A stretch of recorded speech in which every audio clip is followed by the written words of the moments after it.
लोकमान्य टिळक भाषण. अध्यक्ष महाशय, पूज्य गुरुजन व येथे जमलेल्या माझ्या मित्रमैत्रिणींनो, आज मी तुम्हाला लोकमान्य टिळकांबद्दल जे काही 2 शब्द सांगणार आहे ते तुम्ही शांत चित्ताने ऐकावे अशी माझी नम्र विनंती.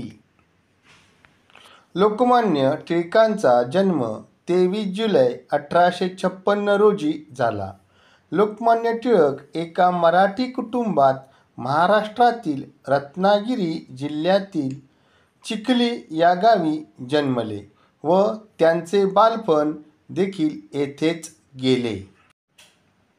लहानपणापासून टिळकांमध्ये देशप्रेमाची भावना निर्माण झालेली होती. टिळक छत्रपती शिवाजी महाराजांना आपले आदर्श मानत असत.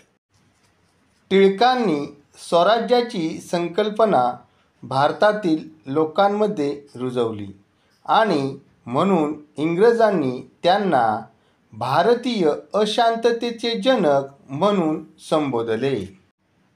टिळकांनी इंग्रज शासनाविरुद्ध बंड पुकारले, ज्यामुळे इंग्रजांनी त्यांना 6 वर्षांसाठी कारावासाची शिक्षा सुनावली. मंडालेच्या तुरुंगात 6 वर्षाची शिक्षा भोगत असताना लोकमान्य टिळकांनी गीतारहस्य हा ग्रंथ लिहिला. देश व समाजात स्वराज्याबद्दल जागृती व प्रेम निर्माण करण्यासाठी लोकमान्य टिळकांनी केसरी व मराठा ही वृत्तपत्र सुरू केली.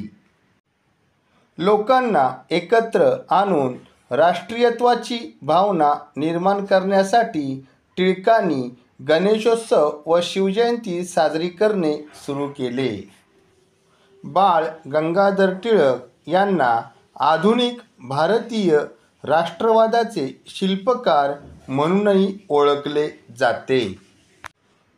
भारतीयांमध्ये राष्ट्रीयत्वाची भावना निर्माण करणारे महान व्यक्तिमत्व लोकमान्य टिळक यांचे 1 ऑगस्ट 1920 रोजी आजारपणामुळे निधन झाले. अशा या थोर नेत्याला प्रणाम करत मी माझे 2 शब्द संपवतो. धन्यवाद.